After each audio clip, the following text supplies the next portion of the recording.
Mina ngicela ukukhuluma nganayo le moto ke le. Le moto ke enye imoto yakhona la kwaDlamini. Ngagcina ngibaleka nazo ke zonke iy'moto lezi.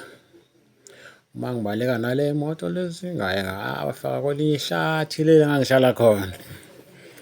Uma ngihlala khona ke lapho ke yonke iy'mpahla zami enganginazo ngihlala ngiy'thatha ngibaleka ngoba phela ngangibalekela kuloya muzi loya ngoba ehujwa abantu. Manje lo muntu wesifazane ke manje wathi le moto le uyasala kuye le moto le, imoto engiyithandayo kodwa yagcina yasala kuye. Uma ngisala kuye uthi ufuna kwazi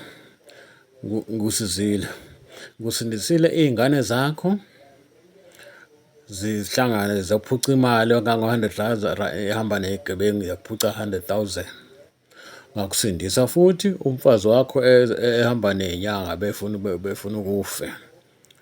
Ngaphinde ngakusindisa futhi empini eyayihlela ugedla lwasenkandla, ikhanda elikhulu lesenkandla. Politician ayathumile azokubulala ngakusindisa.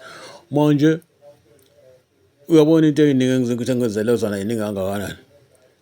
Ngakho le moto ke iyasala kanjalo ke le moto engiyithandayo.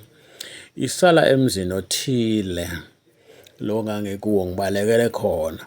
Kodwa lento ayibekayo zonke ngiyazazi cha. Phela kwaku-2014